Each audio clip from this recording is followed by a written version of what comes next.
How's our time?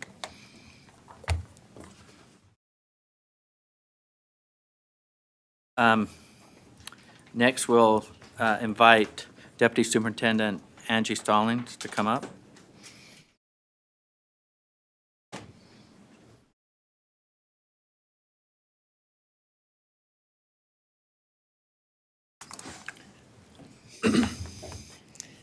Thank you, board members. The next item, Deputy Superintendent of Policy Angie Stallings, and I've got Jeff Van Holten, your policy advisor, here with us. There are two items. I don't know, could you, media, thanks, Jeff. There are, you'll notice that in the backup, there's a large list of board approved statutory requests and two new items for discussion today. Just wanted to clarify that the list of about 31 that you see on that list, the lion's share, except for those two on the top, have already been approved by the board in previous meetings. And then there were two kind of second tier where board members had asked us to do some research on. And they're still kind of hanging there to see if the board wants to take any action on those. But the two that we'll be discussing today are there at the top, the legislative proposals for board consideration. Jeff is going to describe the first one, and I'll take the second one. Good morning. Jeff Van Holten, Policy Advisor for the State Board of Education. The first request is to go into the concurrent enrollment code and update the definition of an eligible student to allow a student to get CE course credit through online providers, whether or not that online provider is contracted with the student's LEA or if they're contracted with a different LEA. Currently, the definition only allows CE credit to be obtained by a student if they're in full ADM with the LEA in which they go to. This would allow for more access to concurrent enrollment courses through the online provider. And that's essentially that request. All right, and I'll go. Should I move to the second one? The second one is kind of a good news, bad news story behind it. The good news is in the last session, in the last couple of years, we've had an increase of educators who qualify for the teacher salary supplement program. Because of the changes to that program, many educators found that their degrees, their endorsements were not accurate in the system that they were reporting at the LEA level up to us. So once they realized that they could now qualify for the teacher salary supplement program, many of them asked their local LEAs to update the system with the accurate endorsements or educational degree. Because of that, we have a shortfall in the TSSP program this year, and because of some language in statute, it states that if we have a shortfall in the appropriation, meaning we have more demand for the TSSP than the appropriation covers, that the board shall give those amounts out on a pro-rata basis, even if we have other funds available through the related to basic programs, for example. So something related to this is that the board has some authority, if they have a shortfall in one program and they have carryover in another, that we can use that money from the carryover to cover the shortfalls in another. But this language in statute, we would ask that it be changed from shall to may, so that if we do have other revenue available in one of our related to basic programs, that instead of waiting for a supplemental, and we could just use that carry forward funding from another program to cover the shortfall in TSSP. So the only statutory change that we need is to change the shall to a may in 53F-2-504. Are there any questions from board members on these two items? We could seek a motion to add them to our list if we would like to add these to our legislative priorities.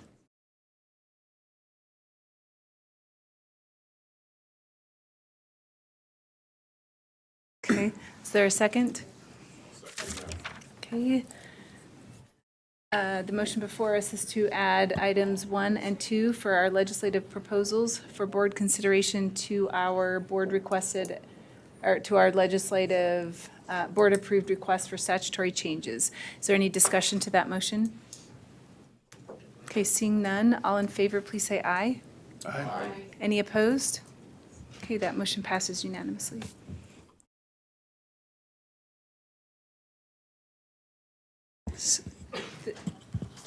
The next item is an information item. Was there information item to get a little bit more information on some budget priorities and legislative requests that kind of tie in together. And we have Sarah Wibke, sorry, Wibke, going to talk about the early learning budget and the policy requests.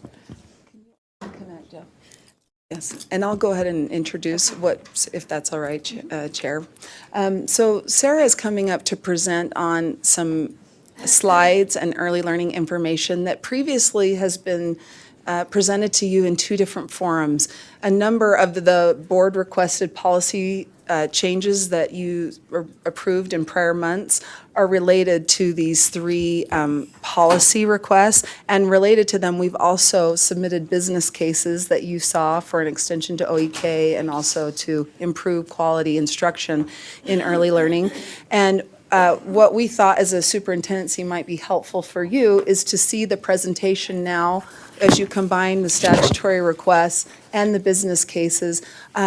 We were asked, staff has been asked to present these items to the Education Interim Committee. They started last month and they will do another presentation on November 20th. And so before we present to the legislature, we wanted to present make the same presentations to you in this format as opposed to that kind of disjointed format they've been presented to you in the past, and see if you have any feedback or questions. So Sarah Wibke's here to present on behalf of our early learning staff. Okay, I gotta have your mic on. Is it? Oh, there it is. Thank you. Yes. All right. All right. So good morning again. I'm here to present on the early learning initiative requests. We'll be going through extended time with kindergarten. That'll be the first step we're going through, and then quality instruction as far as preschool through 3 realm, and then the early start working through preschool. Oh, I'm sorry.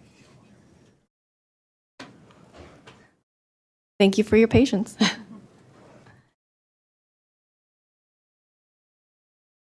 So you'll notice that really we want this method to be focusing on prevention as it's more cost effective in the long run. When we think about a kindergartner who is really struggling, it takes about 15 to 30 minutes over a short period of time to really close that gap. However, if we look at the other end in 3rd grade, it takes anywhere from 90 minutes to 3 hours to close that gap. And so of course we're wanting to kind of close that as quickly and as soon as we can. So again, we'll start with extended day, which you'll often be referred to as optional enhanced kindergarten or the kindergarten supplemental enrichment program. Both are referred to as OEK and KSEP often. So the code was established in 2007 for OEK, and it was at $7.5 million. However, with the KSEP coming on in 2017, we added $2.88 million. So the total currently for this early funding is really at $10.88 million. And this is really an opportunity for our students who are demonstrating academic risk according to our kindergarten entry and exit profile, which is referred to as the KEEP assessment. And we really want them to participate in this intervention, which would be extending above the half-day kindergarten. And of course, parents have the choice to enroll their students if they are eligible in this extended day experience. When we're really looking at the kindergarten entry results from the KEEP assessment, you'll notice that there are 3 levels.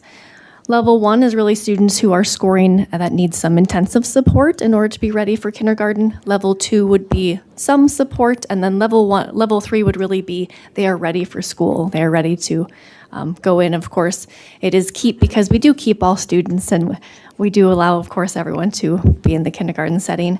However, you will notice that anywhere from 30 to 40% of our students are really coming in at that level 1 and 2 and needing some support.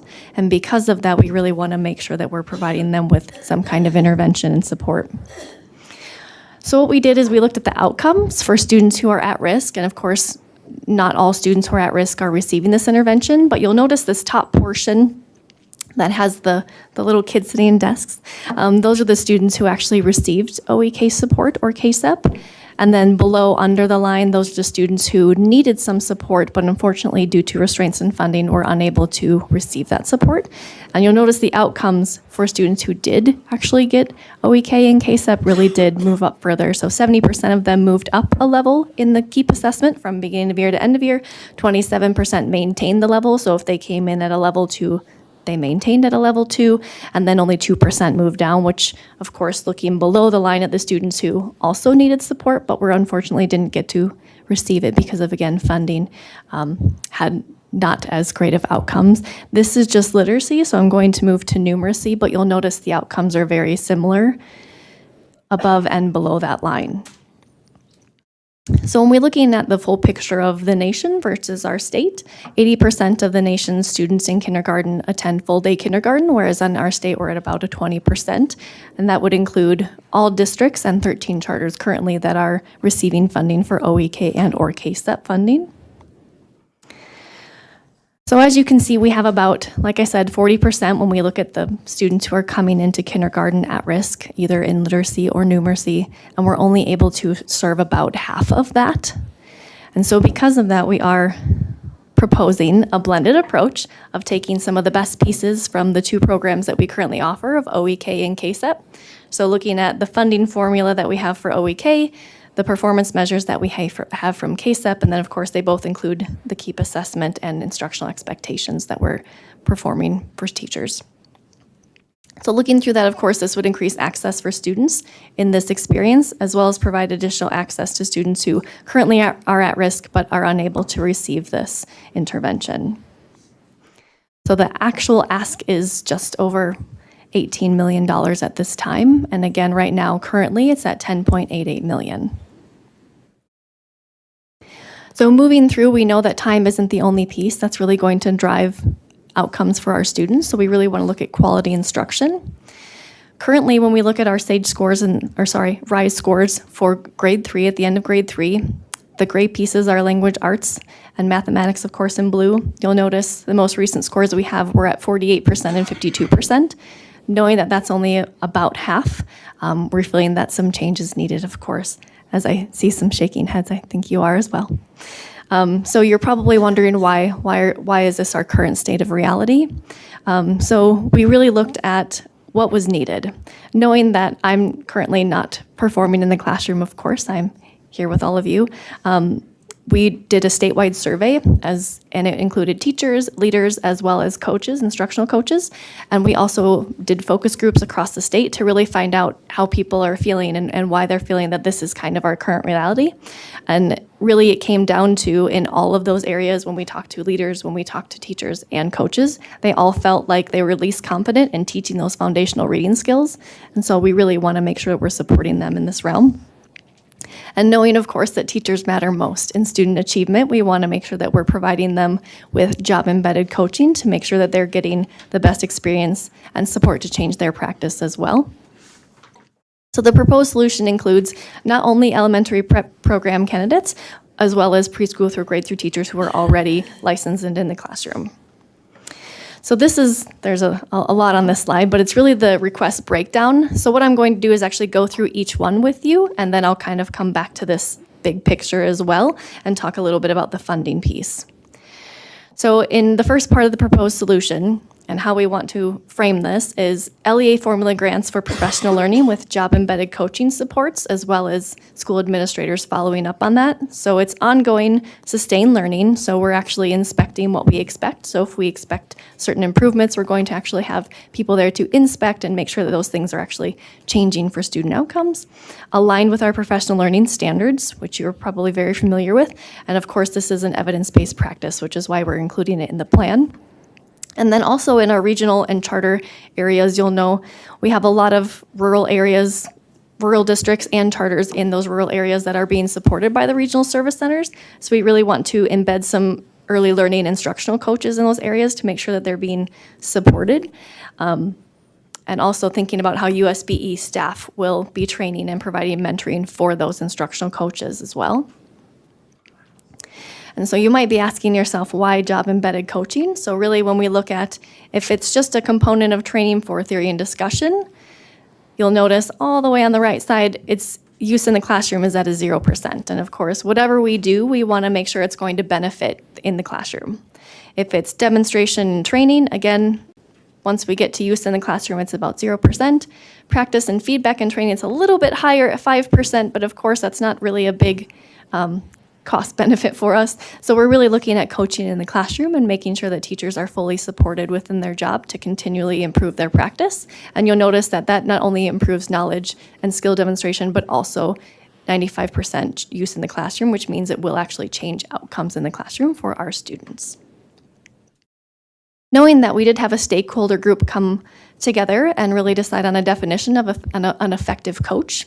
And so it means that they are collecting data to help provide an accurate picture of the current reality of the students within their realm, engage in a feedback cycle, which I'll talk about in just a moment, to instill positive habits and thinking, as well as analyzing teacher actions and redefine the craft for greater impact. So like I said, this is a picture of the coaching cycle model. And it really goes from kind of that pre-partnership and building that relationship into collaborative planning with the teacher and the coach together, as well as implementation, which includes modeling, videoing, collecting data, feedback, reflection, and then of course follow up with initial and ongoing goal check-in to make sure that, again, we're continually supporting this student achievement. It also would include a piece on mathematics. So we would upgrade the digital reporting platform to not only be literacy, but also include early numeracy. So it would be an early learning platform. We would also have USBE staff to support the LEAs in achieving those learning goals, as well as providing, again, that training and support and mentoring for those coaches to make sure that, again, they're getting the support they need as well. And a common early mathematics assessment, which currently we don't have. So you'll know that, of course, in preschool we have PEEP, in kindergarten we have KEEP, and then at third grade, we have RISE as far as looking at a mathematics assessment, but we aren't measuring it commonly in grades 1 and 2. And so you'll notice in early literacy, of course, we have that common realm Acadians reading that is going through so we can actually follow students and make sure that they're getting what they need based on their individual outcomes. And so we're wanting to make sure that we're able to do that for students who are also struggling in that realm. In addition, for educator prep programs, we want to make sure that our teachers coming out of universities and programs are really being tested on what the skills and level of knowledge that they need in order to be able to teach early reading. And so we're requesting an assessment for teacher prep candidates to take and to pass based on the science of reading. And we would be paying for that first test for them. It would be part of this bill as well.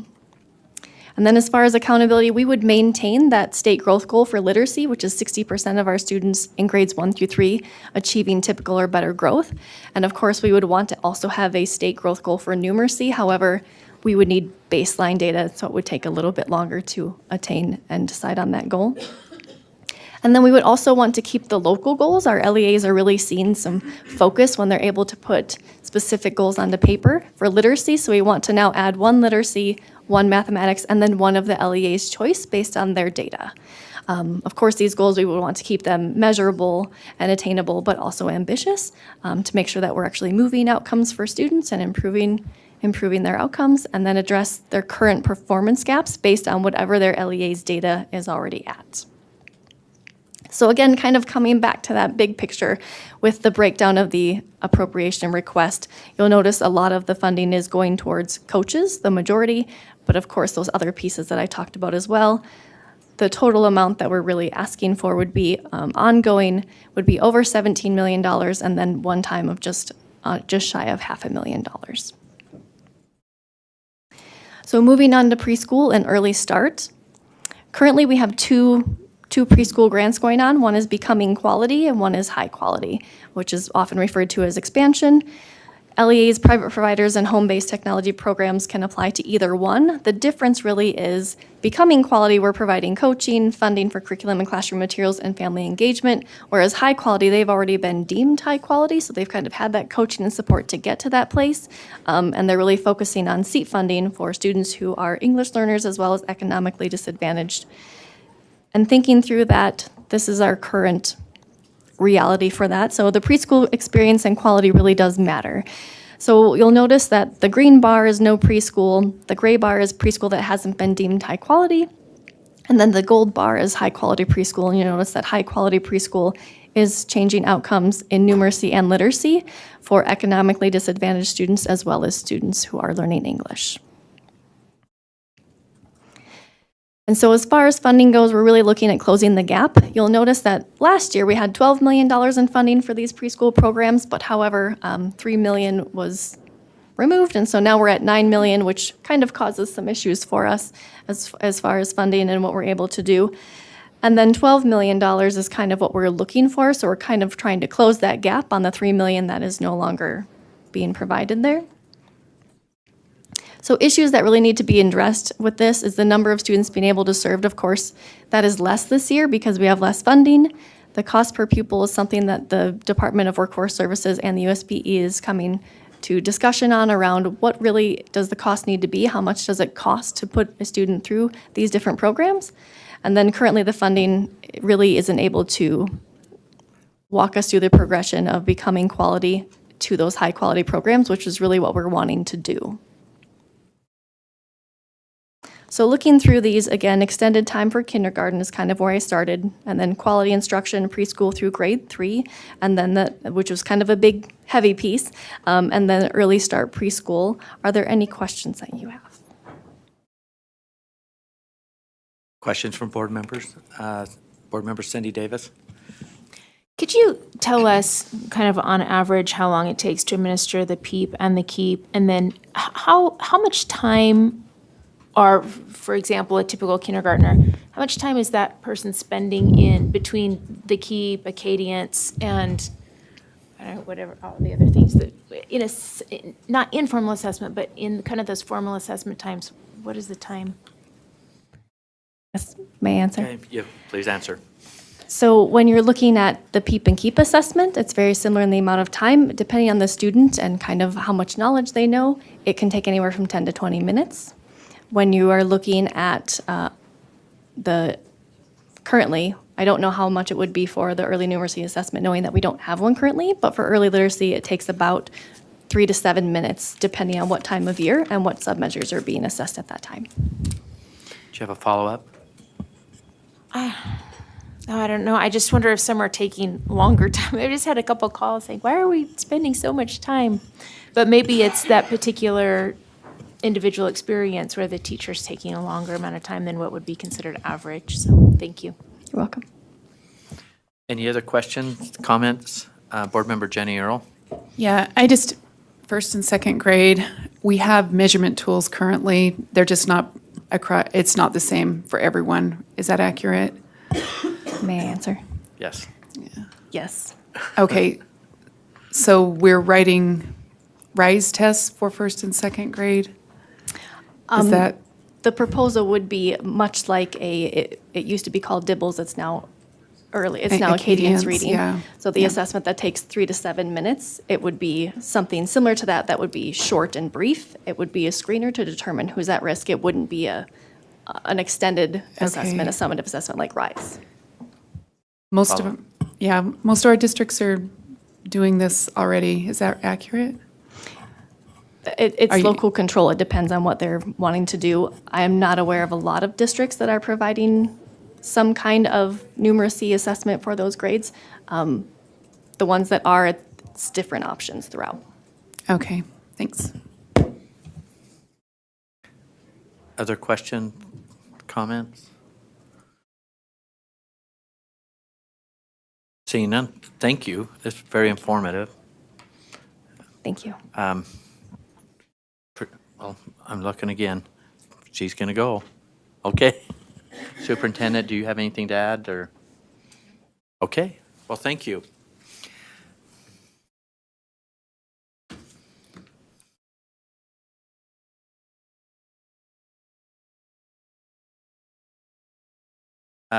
Next, we'll have Deputy Superintendent Scott Jones and Angie come up. And this will be an interesting topic. I will note that on the agenda, we changed it in light of what's happening here. If somebody wants to take action or something that's certainly something that could happen with as aggressive as things have been changing the last week or so, and and so we changed that on there, so it can be more than just discussion. And do you want to weigh in on that, Superintendent? Okay, you're leading the discussion? Oh, I didn't know that. Okay, and then just board members, there's a couple things. We're going to go through this, just so you know what's on your agenda. Because we have a time certain at, was it 1:30?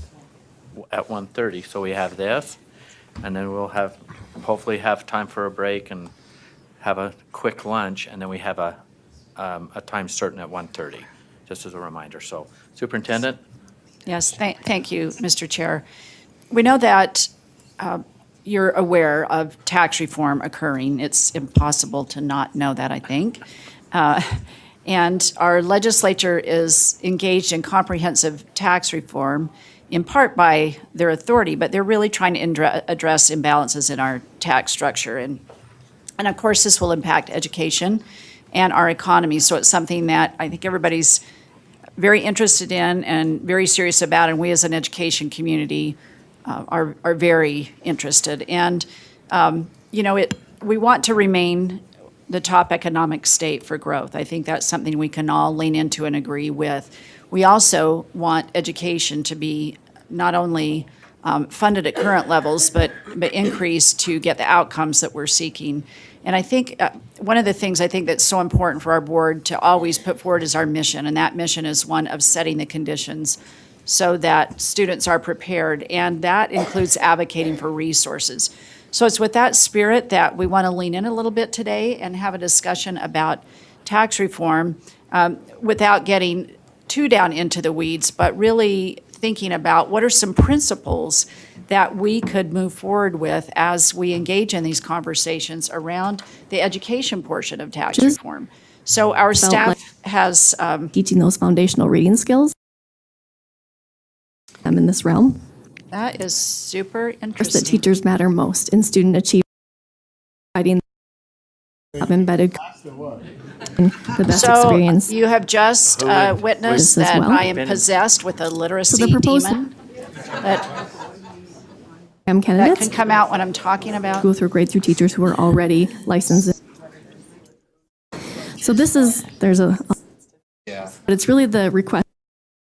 That's what it was. Okay. We're good. No hack. All right. Well, I was starting to feel personally concerned about what was coming out of my mouth. Yeah, thank you for exercising the demon. We are multitask. Yeah. You're carrying on two conversations at one time. I know. That's what I was getting concerned about.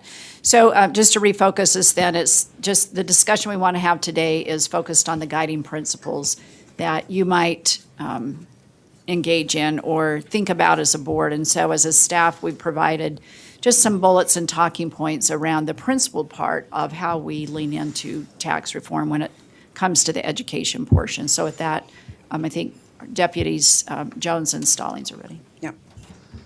Great, thank you. And if you'd like to go to the next slide, Tiffany.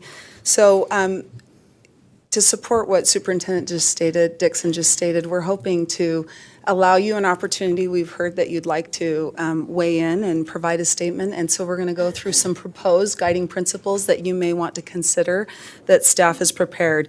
The first principle is maintaining stability and funding for education. And although income tax has historically been quite volatile, we've been able to see that trends in public education funding have generally remained stable while there's been volatility in the income tax revenue collection. So for example, during recessions, you'll often see a dip in the revenue collections, and then when the economy is good, you'll see a large increase. And through the tax restructuring presentations, the legislature's data has shown that the stability in funding has continued and generally does not dip when income tax revenues dip or shoot high up when income tax is high, but continues on a stable trajectory. And so one of the guiding principles you may wish to consider is to support that continued trend on maintaining stability and funding for education. Okay, next slide. The second principle would be increasing strategic investment in education. As staff and as Superintendent Dixon mentioned, your mission is, we support your mission, which is to create equitable conditions for student success by, among other things, advocating for necessary resources. And the board's strategic plan indicates our priority for future investments in education. And so you all may want to consider including strategic investment as one of your guiding principles as we communicate the strategic plan to the legislature and other stakeholders. And then principle 3, another topic of the task force has been around local districts' contribution to education funding.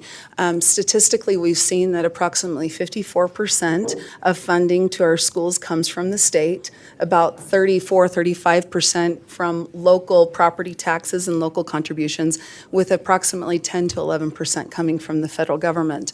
And much of the task force conversations have been around seeing or asking the locals, our local districts, to increase their property taxes and thus increase their contribution to the pie, so to speak. And as you all know, ability to raise property taxes varies among our districts. Some have an ability to do that quite easily, and for others it's difficult. So another guiding principle you all may want to communicate to the legislature is, as they continue tax reform, and if they move in that direction of asking our locals to contribute more to the education pie, so to speak, that we also account for variation in school districts' ability to raise local revenue so that we don't have disparate funding available in different districts depending on wealth. And then last, many people are quite aware that the legislature has indicated that they are considering removing the constitutional earmark on the income tax for education. And legislators have stated that sales tax revenue has consistently been declining over the years due to some trends in people buying less goods, which tend to be taxed, and instead buying more services, which tend not to be taxed. And at the same time, income tax revenues have increased significantly over the same time while sales tax has decreased.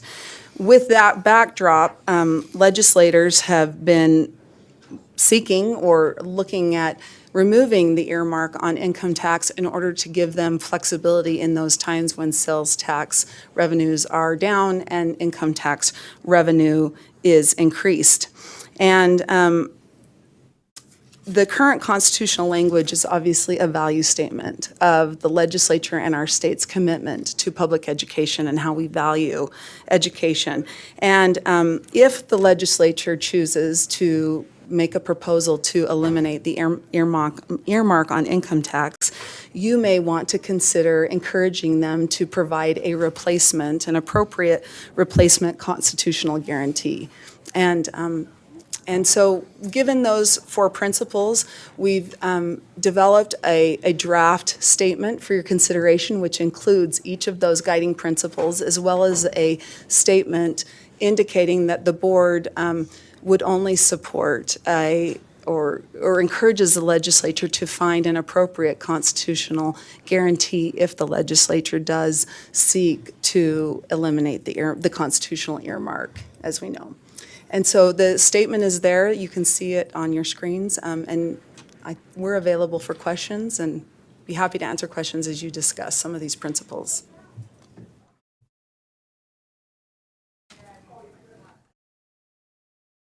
I'm multitasking here. Okay, board members, Cindy Davis. I move that the board adopts the proposed statement for tax restructure guiding principles, and I'd like to speak to the motion. We have a motion and a second. Speak to the motion. Our leadership knows I have been wanting to have something so that our staff can really get in there and contribute to the conversation. And knowing that our board supports that and supports protecting education funding and improving it, quite frankly. And I think that this statement captures that hope, but I think it's also general enough that, you know, as other proposals or as the tax committee sort of refines its plan, we could make statements based on that too as it comes up. But this is general enough for us to say this is how we feel and let's get started really participating in the conversations. All the other educational groups have made statements, and I think it's time for us to do the same. And I particularly like the third bullet because our legislature is moving more and more toward property tax. The tricky part of this is that the WPU is the only fully equalized funding mechanism that we have. And as you move away from the WPU, you move into more property tax. You just increase those disparities that we already have in our different geographic areas throughout the state. And that has to be addressed along with these other pieces here. Board member, we're speaking to the motion. Board member Jenny Earl. Yes, and that's the part I have a little concern with, and especially where you have local voters that would be voting on taxes that would be distributed to other areas.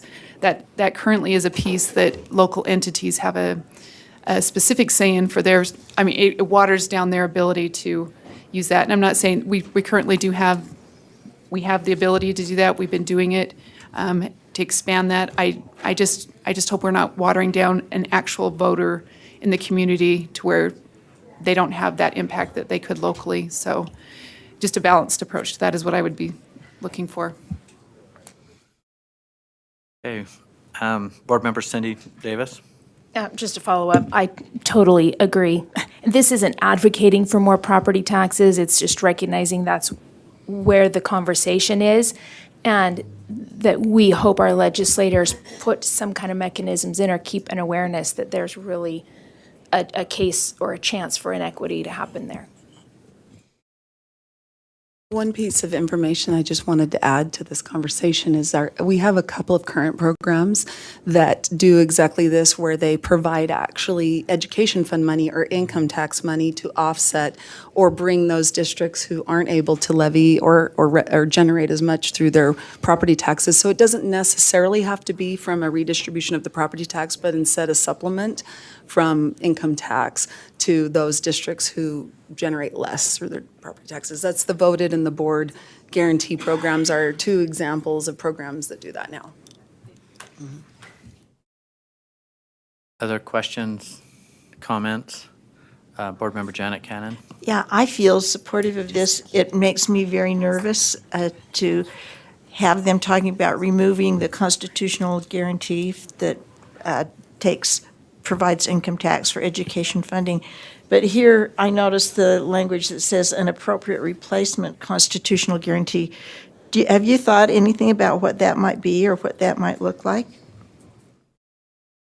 So, yes, but because we haven't publicly or received some support from the board that this is the direction you want to move in, there's still a lot of research to do about what some of those replacement, the guarantee language would look like. It could be a portion of the overall budget for each year, kind of similar in transportation. They have a 30% earmark, for example.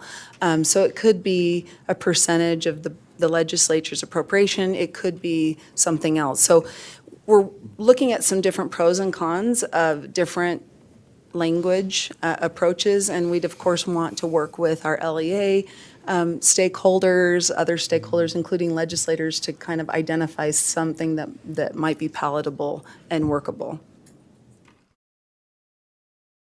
Board member Carol Lear. My concern is similar to Janet's. I guess, and I'm not making this motion, but my concern is that one of those bullets, in my mind, should be a little more forcefully stated than the comment that follows the bullets. Of we'd kind of like to look for something that maybe kind of we could suggest to leaders who might then possibly, and you get the point. I wish it were a little more forceful in saying we will not accept losing this earmark unless there is something that we feel is equally strong constitutionally to replace it. And I know that's where I am personally. And so I would prefer to be a little more forceful, but I am sure that the staff has researched this and talked to others and is starting with with a softer position. But I just want to know that I want everybody to know, my constituents to know, my family, my grandchildren to know that I would never support losing this earmark, even if it's partly symbolic, unless there's something equally strong that replaces it. And if that relies on the voters, that still makes me nervous, because I'm pretty sure we could flat out defeat an elimination of it. I'm not so sure a change to it would be equally supported by the voters. So I think there's some risk there. And I have one other point that I want to make. I'm concerned about sales tax. I'm concerned about the education being put in a position of saying, well, you can increase your revenue if we increase sales tax, which I don't think helps us or helps the families that we serve. So I am also, that's not in the mix there, and I don't have exact language to put in there, but I'm saying again publicly that I don't support raising sales tax to benefit education, because I think then that just comes back to hurt education, and I think it also, we sacrifice our soul when we do that kind of thing. So thanks for letting me share those ideas.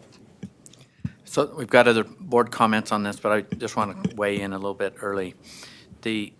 As this has been playing out, we haven't really known exactly what they're really putting on the table as they're turning over rocks and they're having their meetings and that. And staff and even myself in leadership, as I've been trying to draw into the conversation now and again, is that it's all about, well, I believe, we've been talking, I believe my board wants to be held harmless, basically we've been talking almost the same things that are up here, but we're waiting to see what comes out of it now, or out of their tax reform, and now we're getting to this place where it's going to get rolled out, and it's time for us now it will be the time for us to be more aggressive in our conversations, and we need to give staff something to work with instead of assuming they know what our feelings are. Is this a safe place to be? And this right here is a very safe place for the next step until we really know what it is to take a hard position. So not only does this is a message to the education community and the legislators, but it's to our staff to act in our behalf in a lot of these meetings. And I'm very much in support of this. I'm not sure, what would you call this? It's just not a resolution. It's a statement and moving forward. And we still don't have all the answers. It's also very respectful to their lane, because we like them not to be in our lane, and so we ask them not to be, and we do our things really well. But this is in their world, and we are not, as board members, we definitely have some say and a voice here and there, but we are not responsible or accountable to our constituents for how taxes are being reformed right now. But we certainly have a voice, and this is probably the beginning piece of that voice. So it's kind of a big statement, but I just wanted to throw that out there, that it's not too far off of where we've kind of been, and it's nice to have something in black and white to stand behind. So, Board Member Scott Hansen.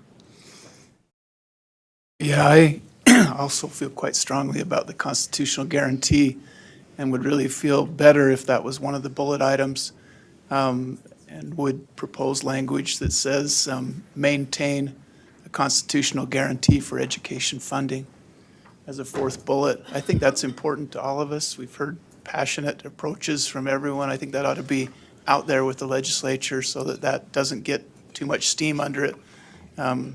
and get anyone moving that direction. So I'd make a motion to amend with just that, adding the fourth bullet, eliminating that paragraph, and have that fourth bullet be maintain a constitutional guarantee for education funding. We have a motion. I second that. A second.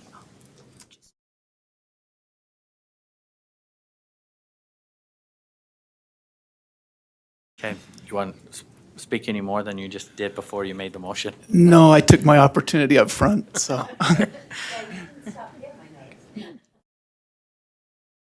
Well, I didn't know he was going to make the motion.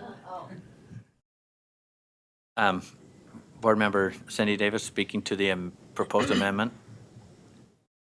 Are you speaking to that? Well, my thought was just to amend the amendment, which would be to change the word consider to the word include, to keep the last paragraph, and instead say leaders should include an appropriate replacement constitutional guarantee.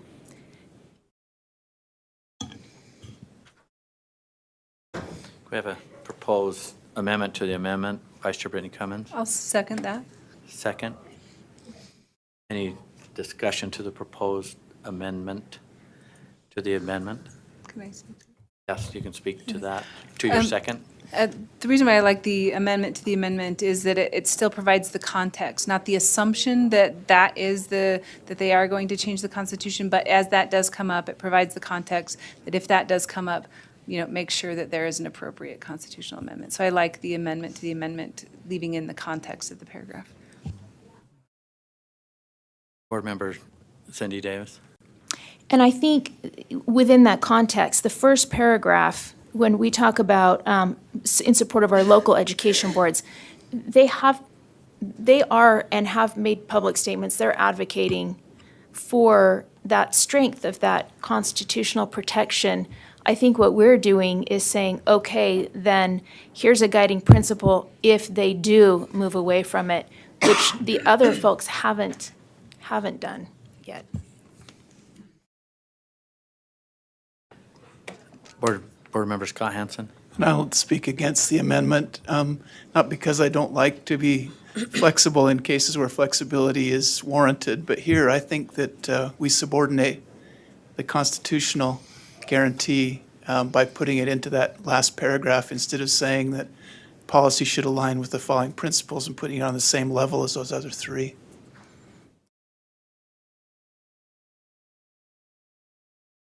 Okay, we have a proposed amendment to the amendment. State what that is, because I'm not seeing it separate from the, okay.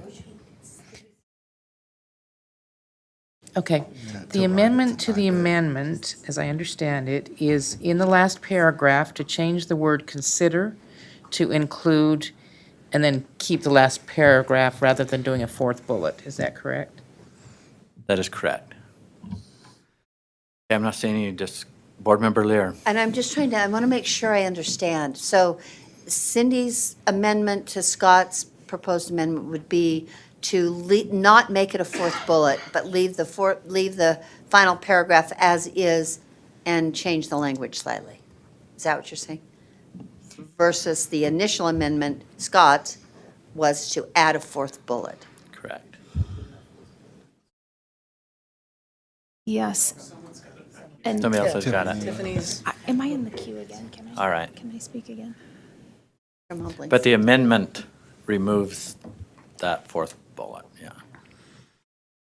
Okay. Can I speak to Are we the all, amendment? all clear on the proposed amendment to the amendment? Cindy, is your light on to speak again to it, or are we going to kind of Yeah. vote on it?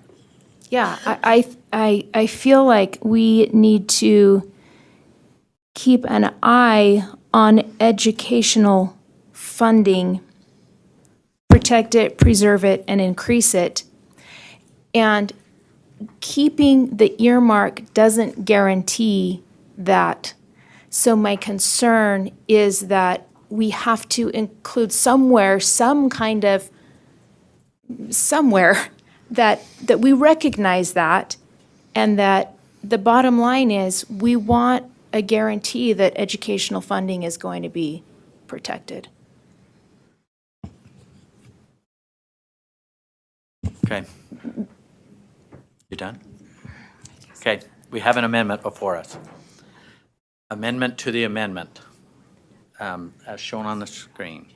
So it's to strike the fourth bullet and then replace the one word, correct? All right. All right. But I can't see it to read it, but I think everyone else can. So, let's vote on the proposed amendment to the amendment. Okay? All in favor say aye. Aye. Those opposed? For the ayes, raise your hand and be counted. We have Board Member Mike Haynes, Linda Hansen, Board Member Cindy Davis, Board Member Sean Newell, welcome. Board Member Marsh, Board Member Brittany Cummins. Did I miss anybody on the proposed amendment to the amendment? And I would be number 7, but it's not enough to make it happen. Okay, the proposed amendment to the amendment failed. Okay, back to the original motion. Vice Chair Brittany Cummins. Okay, I'll speak against this amendment then as written. To reiterate what Board Member Davis just said, the Constitution earmark does not guarantee funding currently, right? Income taxes could be taken to zero and boom, education funding is gone. And so I'm very cautious of us using the word of a constitutional guarantee for education funding because we don't currently have a constitutional guarantee for funding. We have a revenue stream or an earmark, not a guarantee of funding. And so I'm worried about adding this particular bullet as stated because I don't think it communicates what we are trying to say here. Okay. Board Member Scott Hansen. Just looking at the paragraph that's already there, we say an appropriate replacement constitutional guarantee. That's where the language comes from. So I don't know that there's an intent to change that at all. I think we all understand and the legislature understands that there's no guarantee of funding, but it does guarantee a funding source for education, which has been consistent under that current constitutional provision that we have now in the past. So anyway, the intent wasn't to introduce a new concept of a constitutional guarantee for a certain amount of funding. It's just maintain the type of constitutional guarantee that we have now.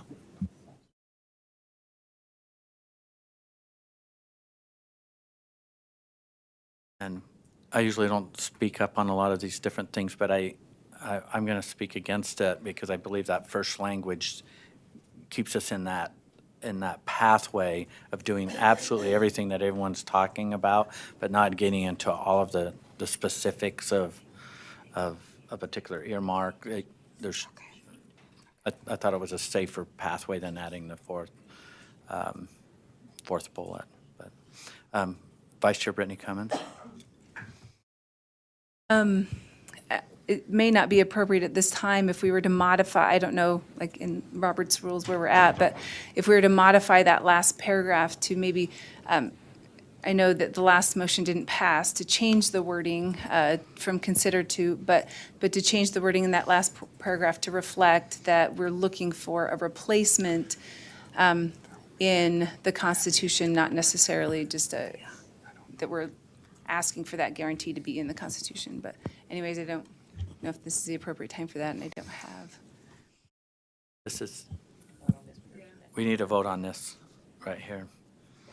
Okay, Board Member Lear, we're speaking to the amendment. Yes, I support the amendment. I'm wondering, and I don't know if this is a rhetorical question or not, but I'm wondering what those of you who don't like making this a bullet, making it a stronger statement, and recognizing that nothing's a guarantee, that tomorrow there could be no income tax at all and it could be a null set, but I don't understand why we would not make a stronger statement about the constitutional protection that then would have to go to the people before it was eliminated. I feel like it's being, I feel like we're waffling to the point of being weak. And if anybody wants to respond, that's fine, but I just think it needs to be a bullet, and I think it needs to say constitutional. Okay, so you're speaking to the, okay. I'm in favor of it, yes. Yes. Okay. Board Member Cindy Davis?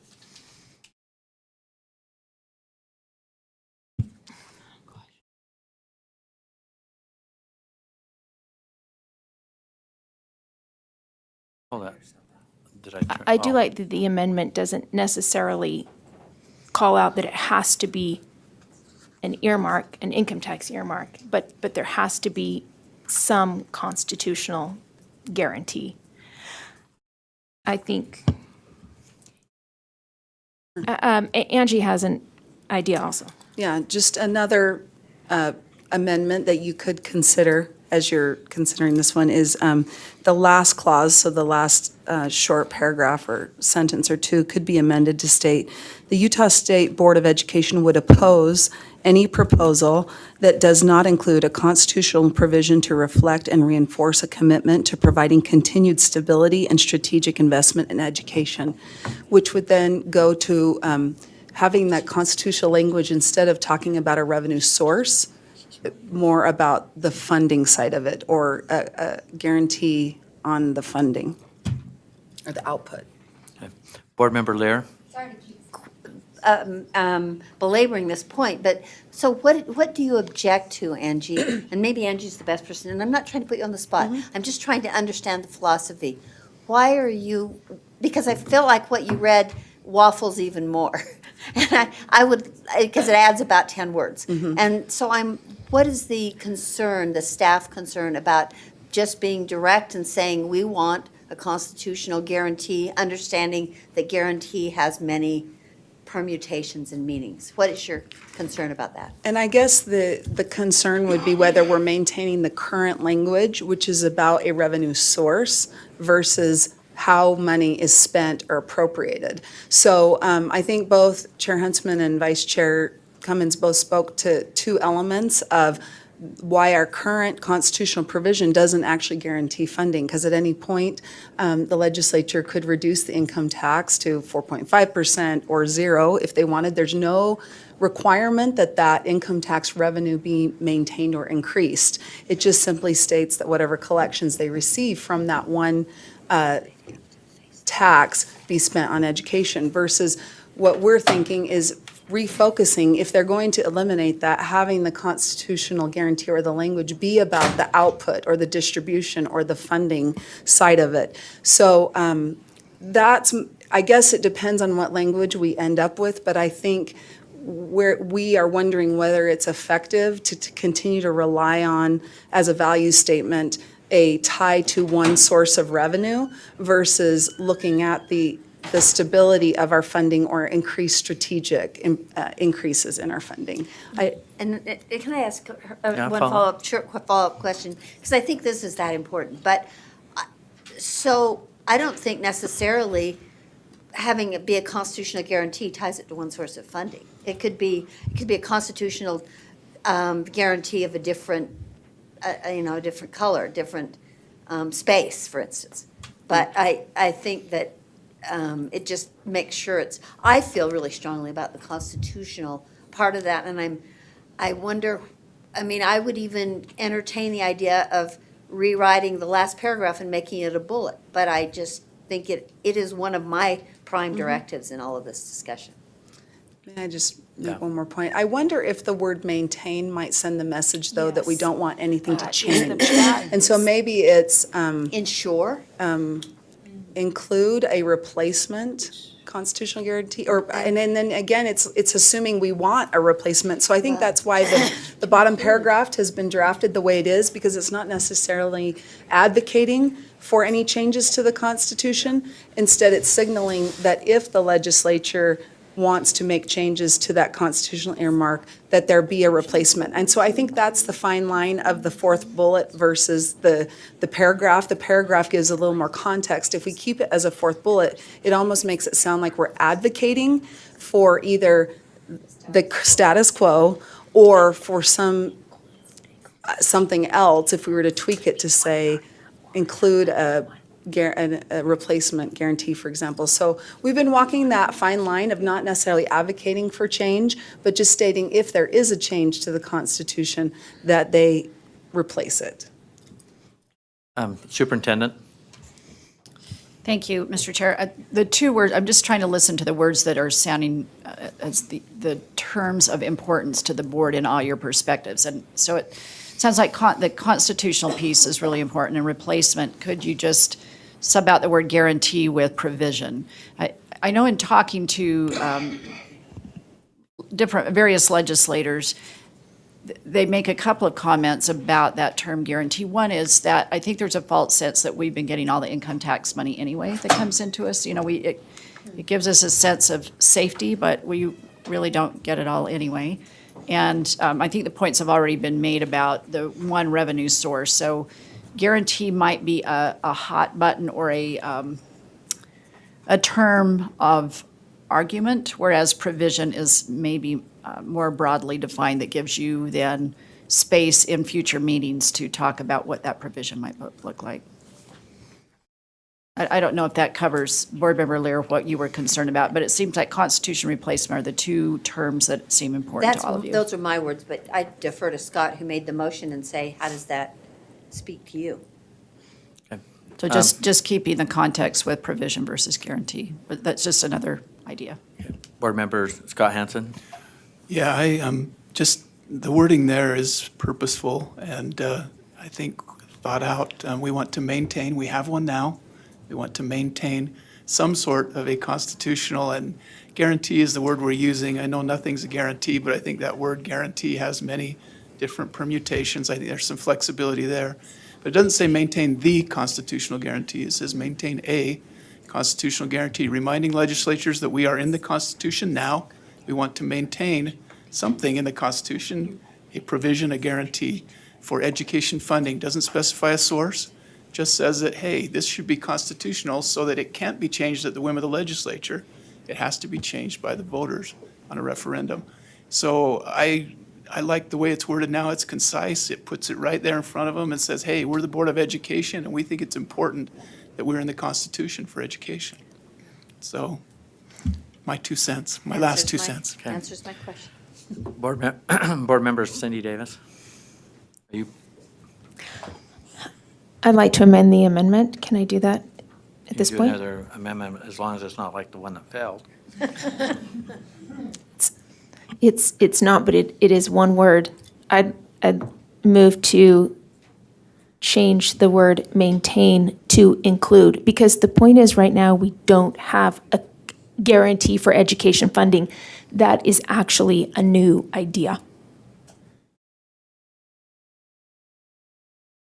Is there a second? Second. Have a proposed amendment to replace the word in the fourth bullet, maintain, with the word include. Vice Chair Brittany Cummins. Sorry, this is one of the struggles I have as we wordsmith things in board meeting, because it's meanings of words are important.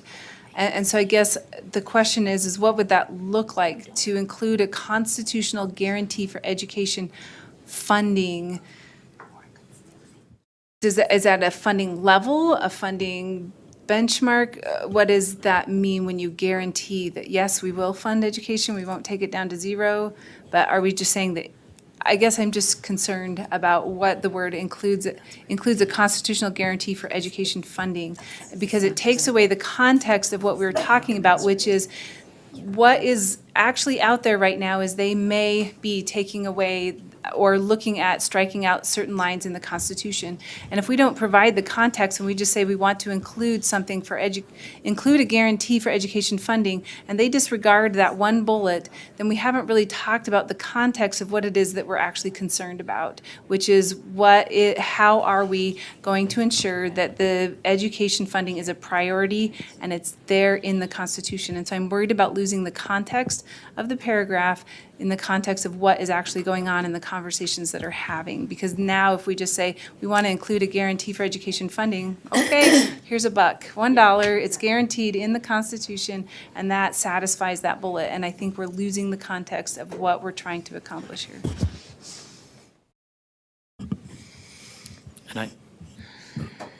So we do have this proposed amendment. Board Member Davis? Okay. Not seeing any other questions or comments regarding the amendment to the amendment, proposed amendment. So let's take this to a vote. The proposed amendment to the amendment is on the fourth bullet to replace the word maintain with include.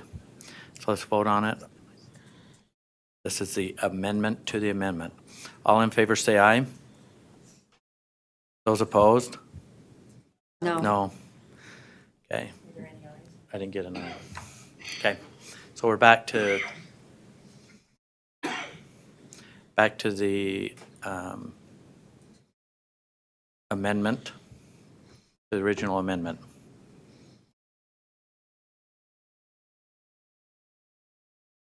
So the original amendment is to add that fourth bullet, maintain a constitutional guarantee for education funding. Did I read that correct? Yes.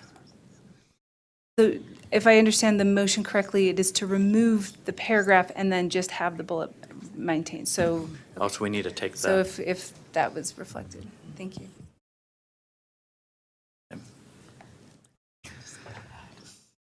I'm not seeing any discussion to the proposed amendment to the motion. So let's vote on it, and that is to add the bullet, add that fourth bullet, maintain a constitutional guarantee for education funding and excluding the last paragraph. All in favor say aye. Aye. Those opposed? No. I'm a no. So, okay, the ayes, raise your hand and be recognized. Board Member Scott Hansen, Board Member Mike Haynes, Board Member Linda Hansen, Board Member Cindy Davis, Board Member Bolter, Board Member Earl, Board Member Lear, Board Member Gravitt, Board Member Janet Cannon, Board Member Mike Marsh, the Vice Chair Brittany Cummins, Mark Huntsman. Anyone else? Scott, are you a yay? And Sean Newell. Okay, the amendment passes. So we have a motion before the board as amended. Do I need to read the whole motion, or do I think we all comprehend it? All in favor, excuse me, all in favor of the amended motion, say aye. Aye. Those opposed? The motion passes unanimously. Okay. All right. We are off this subject. We are on for lunch, correct? And we are going to convene back here promptly. We have a time certain in a half hour. So enjoy your lunch.